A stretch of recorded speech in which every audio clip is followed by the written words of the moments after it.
Esto es Terapia para Llevar. Conversaciones que curan con Paola Van. Y te doy la bienvenida a este nuevo episodio en el que quiero hablarte de cómo a veces cuando las cosas no salen como nosotros queremos, realmente es una bendición. Y suele traer muchísimos regalos. Y por supuesto no quiero que esto suene a basurita New Age, porque me choca el falso positivismo. El falso positivismo puede ser súper tóxico y pareciera que cuando nuestra práctica espiritual o terapéutica no es del todo madura, o no está del todo bien informada, nos podemos perder mucho en una serie de informaciones que te dicen piensa positivo y todo se resolverá. Por supuesto, la vida es mucho más compleja que eso. Y entonces, un tema que es bien profundo y que conviene contemplar en la vida de todos es: ¿soy una creadora, una co-creadora de mi experiencia? O sea, ¿en realidad tengo poder sobre mi experiencia? ¿O estoy sujeta a fuerzas que son superiores a mí y a las que tengo también que aprender a entregarme? Porque pareciera que ambos mensajes están presentes todo el tiempo. Es como si todo el tiempo, por una parte, las enseñanzas te dijeran: piensa positivo, tú eres creador de tu experiencia, tus creencias organizan lo que pasa en tu vida. Y por otra parte, nos están diciendo las enseñanzas espirituales, sobre todo las más profundas: entrégate, ríndete, acepta la voluntad divina, aprende a fluir con lo que hay, en fin, de muchas maneras nos lo dicen. Y entonces la mente podría confundirse y decir: entonces, ¿qué hago? ¿Me rindo o me aplico? ¿Trabajo en mi pensamiento y creo mi experiencia, o me relajo y recibo lo que la existencia me quiere dar? Y aquí es donde entramos en esto que yo he llamado, y quizás me has escuchado decirlo, una mente tridimensional. No una mente bidimensional que dice es esto o es lo otro, sino una mente que dice es esto y es lo otro. Son las dos cosas al mismo tiempo. Y es un arte tremendo y es una práctica tremenda ver cuándo y cuándo corresponde una y la otra. Cuándo me entrego, cuándo me rindo. Y rendirme no me refiero a darme por vencida, sino cuando me suelto en eso que la voluntad superior quiere para mí, y cuando persevero, me disciplino, lucho, o incluso simplemente alineo mi mente para que las cosas sucedan. Y entonces aquí viene un término que a mí me parece muy interesante, que es alinearme. Porque si yo me doy cuenta que la inteligencia superior, que es como yo le llamo a Dios, pero tú le puedes llamar Dios, el universo, el cosmos, la diosa, si yo me doy cuenta que la inteligencia superior siempre va a querer mi bienestar, entonces puedo empezar a soltarme y confiar. Claro que este bienestar no siempre luce de la forma en que mi ego quiere. Y aquí viene otra distinción súper importante, que es: ¿cuál es la verdad de mi ser profundo? ¿Cuál es mi ser profundo? ¿Y cuál es mi ego y mi mente? ¿Ya? Entonces, parte importante de la práctica y del camino, tanto terapéutico como espiritual, es distinguir la diferencia que hay entre estos dos niveles en los que puedo estar funcionando. Porque una cosa es mi mente y mi ego, y lo que yo digo que quiero, y lo que yo creo que me hace bien. Y otra cosa es mi ser profundo, que generalmente tiene objetivos un poco más, vamos a llamarle, si tú quieres, elevados y más esenciales. Entonces, ahí viene otra cosa que hay que distinguir. Mi ego no siempre quiere lo mismo que quiere mi alma, que quiere mi ser más profundo, ¿ya? Entonces, cuando me refiero a que la divinidad quiere lo mejor para ti, no siempre va a lucir como quiere tu ego. Y a mí hay una frase, y por eso llamé así este capítulo, el milagro de que las cosas no salgan como quieres, porque hay un texto que es el curso de milagros con el que yo me topé hace años, que me parece maravilloso. Tiene un lenguaje bastante enmarcado en lo católico, vamos a llamarle. Es un libro que personas que hayan crecido en la religión católica, que es como mi generación por ahí, y antes, le van a entender muy bien. No sé si aplica del todo o habría que modernizarlo un poco para estos tiempos, pero es un librazo, es un tratado espiritual bastante profundo. Y en alguna parte de este libro inmenso, que tiene muchísimas páginas, así delgaditas como una Biblia, hay una frase que dice: yo no siempre sé lo que me hace feliz. Y esto me parece súper profundo, porque justo es eso. Yo no siempre estoy funcionando en mi conciencia profunda. A veces estoy funcionando en mi ego. Y mi ego, pues no solo tiene partes que no son tan evolucionadas, sino que está muy condicionado por el exterior. Está muy programado por lo que dice la tele, la religión, las revistas, las redes sociales, mis papás, ¿ya? Entonces eso genera una serie de programas que a lo mejor te dicen, por decir algo, has visto tantas veces en las revistas o has visto tantas fotos en redes sociales que dices, yo quiero tener un abdomen plano. Pero la verdad es que a tu ser esencial no solo no le importa, sino que sabe que un cuerpo naturalmente no luce así. Y así con muchísimas cosas. A lo mejor,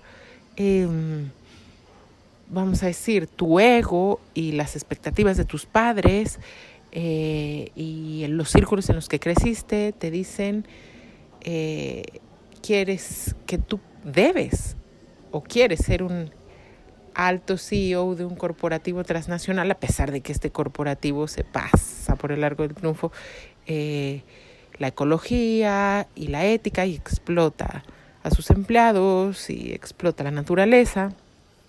Pero una parte de ti que es tu ego y tu programación te dice, pero es bien padre tener un coche deportivo y un penthouse en Santa Fe y tal estatus, y tu ser esencial a lo mejor quiere otra cosa, pero a veces es al revés.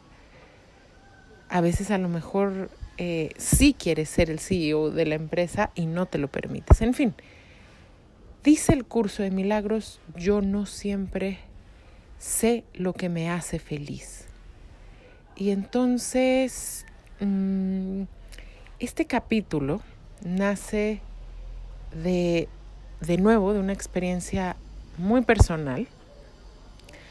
Y pues si tú me has seguido un poco y si no te cuento, que hace un mes exactamente nació mi primer bebé y el único, yo creo. Nació Emma, mi hija, y pues ya sabes, ¿no? Yo desde antes incluso de concebirla he sido una gran defensora, casi activista del parto natural, porque me parece que desafortunadamente los partos medicalizados suelen llevar una tremenda violencia y está muy comprobado que no favorecen después el vínculo, que se afecta la lactancia, que los bebés sufren trauma bastante severo y esto surge después. Entonces, bueno, para hacer el cuento corto, yo he sido una gran defensora del parto no violento, y entonces ya te quiero decir que desde el principio de mi embarazo yo planeé un parto en casa. Y entonces, porque somos muy afines, mi pareja está completamente de acuerdo con estas visiones mías, y entonces nos preparamos para un parto en casa. Si te hago el cuento corto, parte de lo que pasó es que después de 4 días de trabajo de parto intensísimo, bien fuerte, bien doloroso, yo empecé a tener una sensación muy fuerte y muy clara de que yo no iba a avanzar y a tener una intuición de que yo tenía que salir de mi casa y probar otras opciones y probar incluso otras opciones médicas. Y entonces, claro que cuando tú tienes un parto en casa, porque a veces creemos que es esta cosa así como muy primitiva, y muy poco informada, y en el caso nuestro al menos no fue así. Estábamos trabajando con parteras muy informadas y muy sensatas, y cuando esto es así, entonces le llaman, hay un plan B, o sea, tú pues tienes un plan B por si hay una emergencia. Para hacerles el cuento corto, no pudimos acceder a ese plan B. El doctor ya no nos quiso recibir en las condiciones en las que había avanzado el parto y acabé teniendo una cesárea. Y fue un proceso dolorosísimo, totalmente contrario a lo que yo tenía físicamente. Quienes han tenido una cesárea pues saben a lo que me refiero, y si no quizás lo han escuchado por ahí.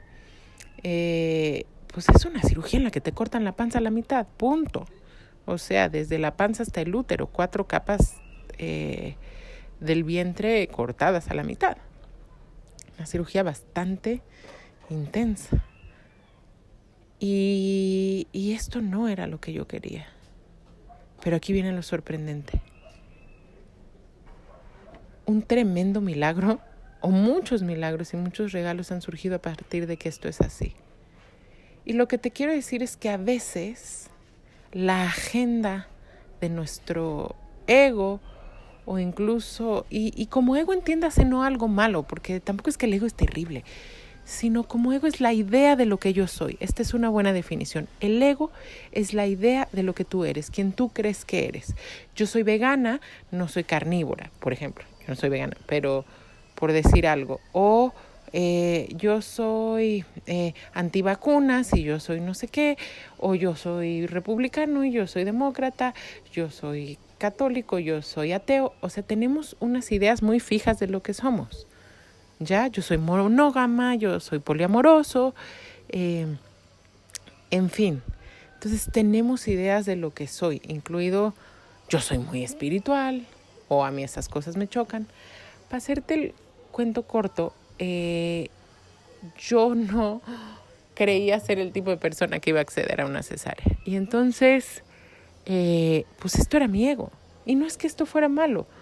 Era una opción súper válida pensar en un parto no medicalizado, pero a la hora de la hora no se dio. Y lo que te quiero compartir, esperando que sea útil para ti también, es que a veces planeamos cosas desde el inconsciente. Y esto bien puede venir de un enredo, o puede venir también de tu sabiduría profunda, o incluso una mezcla de las dos.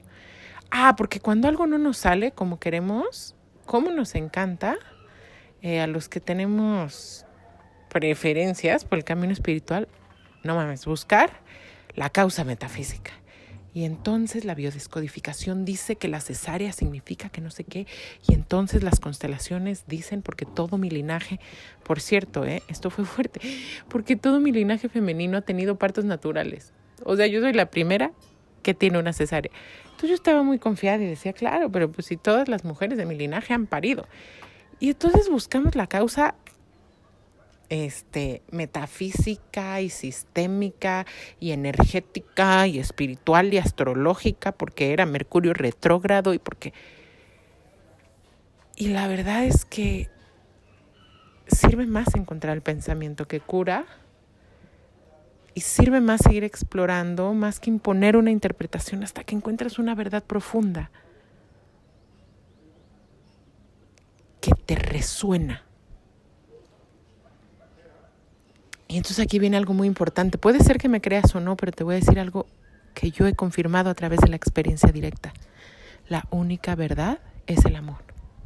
La única verdad es el amor. Te lo digo una vez más, la única verdad siempre es el amor. Y la explicación final de todo, aunque parezca rarísimo, es el amor. Pero ¿cómo, Paola, si yo sufrí abusos de pequeña y la guerra y la pandemia? Sí, la última verdad es el amor. Y mi propósito no es demostrártelo aquí porque estoy segura que va a llegar un punto en el que todos lo vamos a entender. Y si tú, por ejemplo, has estado en experiencias profundas de despertar espiritual, ya sea con plantas, sin ellas, sabrás que lo que digo es verdad. Pero a lo que voy es, a mí se me reveló muy de inmediato después de mi cesárea. También, si de pronto me sigues y si no te cuento, para mí había sido muy difícil acomodar ciertos temas con mi familia en tiempos recientes. Específicamente, ha habido una fuerte separación por decisiones que hemos tomado, como en su momento nosotros, ya les había contado en otro capítulo, decidimos tomar unas vacaciones en la playa y a mi familia le dio el patatús y no nos quiso recibir en Navidad porque no querían correr el riesgo de que los contagiáramos. Y ahora te puedo decir, sí, opción súper válida, y desde entonces así lo veía. Pero no solo eso, si te soy sincera, para mí ha sido muy difícil procesar muchas cosas de mi historia familiar, como por ejemplo que cuando hay trauma fuerte, cuando hay abuso en la infancia, cuando hay negligencia en la infancia, el hecho de que alguien mayor en casa lo sepa y no haga nada, de verdad es algo muy difícil. Déjate tú de perdonar, porque uno no es nadie para perdonar. Pero es algo muy difícil de reconciliar, es algo muy difícil de aceptar, justo es algo muy difícil a lo cual rendirse. Entonces había un abismo ahí de cosas que creaban separación, y específicamente con mi madre. Y es muy fuerte porque justo hay cosas que uno no puede cambiar o transformar o sanar, ni haciendo afirmaciones, ni pidiéndoselo al chamán. Y me voy a atrever a decir esto, pero a veces ni en terapia, aunque soy de veras yo obviamente una firme creyente en la terapia, pero creo que más bien la terapia te encamina y te hace ver que a veces lo que hay que pedir es la gracia. Si es una terapia psicoespiritual como la que yo hago, hay que aceptar tarde o temprano que no todo está en nuestra voluntad. Y entonces yo había rezado sinceramente porque estos sentimientos se transformaran. Pero de nuevo, yo no creo en el positivismo tóxico, entonces no era como, bueno, voy a perdonar a mi mamá y voy a poner una carita, que todo está bien. No, mi verdad es que sigo en dolor y mi verdad es que sigo enojada. Y me di el chance de permanecer ahí tanto como se pudo. Para hacerles el cuento corto, cuando viene una cesárea, entonces se hace muy evidente, pues, que yo no iba a poder sola. Jeff, mi pareja, y yo vivimos solos en Tepoztlán. Y era muy evidente que saliendo de una cirugía yo no iba a poder hacerlo todo, y también la chamba era descomunal para que solo Jeff, mi pareja, la llevara. Y entonces cuando mi familia sabe que ya vino la nena, que nace por cesárea, mi mamá me dice, vente a mi casa.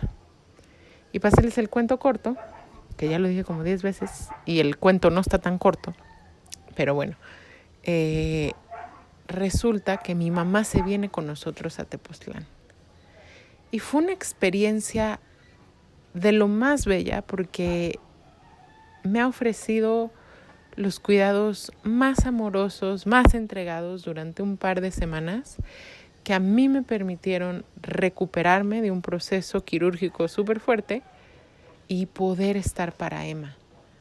Y entonces es bien fuerte porque si yo no me hubiera sentido tan desvalida, si yo no hubiera estado en un estado físico tan frágil, tan vulnerable, la verdad, yo no hubiera pedido esa ayuda o ni siquiera la hubiera tomado.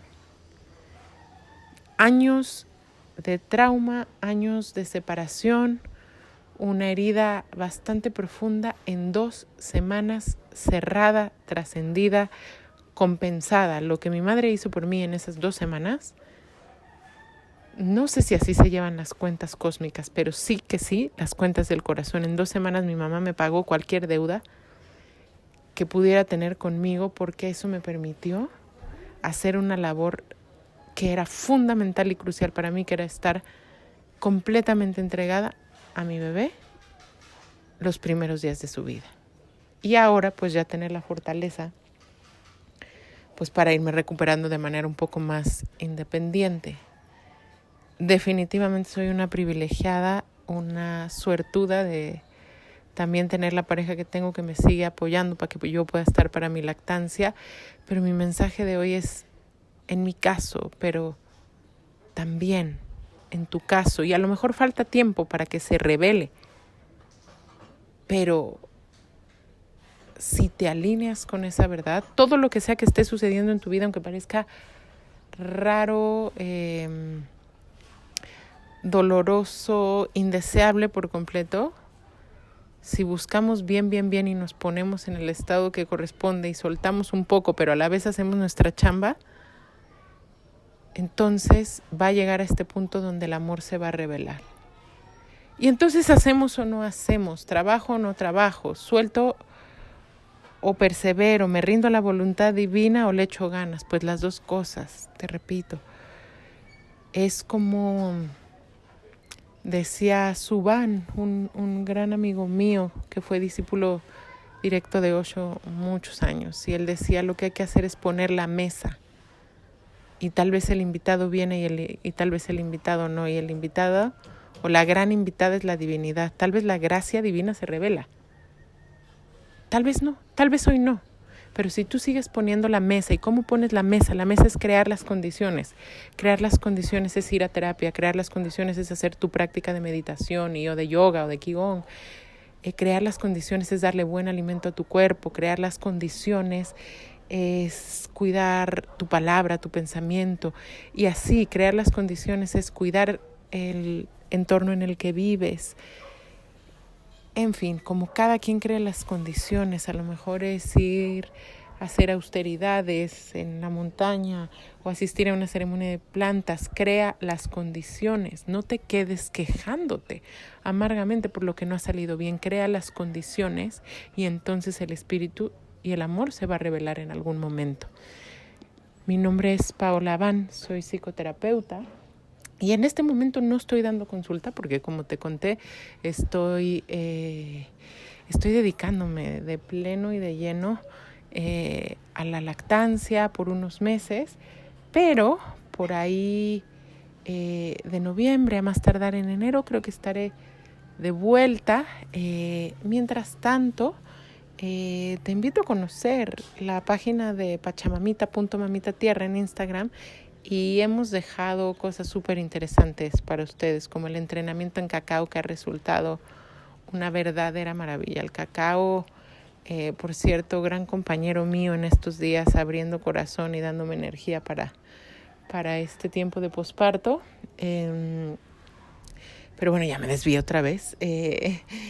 Es un entrenamiento que en línea y desde cualquier país puedes tomar y nos ofrecen un par de abuelos jóvenes mayas que son una chulada y pura energía de corazón, y por ahí varias cosillas que puedes encontrar en Pachamamita y medicina de plantas, en tintura, en fin. Yo estaré de vuelta, te podemos anotar en la lista de espera para cuando yo regrese, pero mientras mi placer es servirte y seguirte compartiendo mientras el tiempo me dé y tengo un pequeño ratito mientras Emma hace la siesta. Aquí estaré compartiéndote, como siempre, cerrando con un rezo, y ese rezo es que tengamos la sabiduría para distinguir, un poco como dicen en 12 pasos, las cosas que puedo cambiar de las cosas que no puedo cambiar, distinguir la diferencia y recordar la verdad más profunda, que es el amor siempre se revela detrás de todo y lo que sea que esté sucediendo en tu vida. Así es, y así queda hecho bajo esta palabra. Así es en mi mundo, y deseando que en tu mundo tú decidas cómo quieres que se manifieste. Nos escuchamos pronto.